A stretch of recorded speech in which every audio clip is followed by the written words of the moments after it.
కర్ణుడు శ్రీకృష్ణుడికి కూడా దానం చేశాడని మీకు తెలుసా?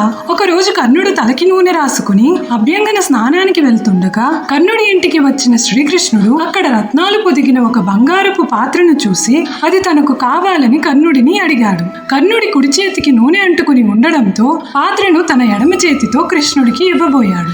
ఎడమ చేతితో దానం ఇవ్వడం తప్పని నీకు తెలీదా కర్ణ అని కృష్ణుడు ప్రశ్నించాడు.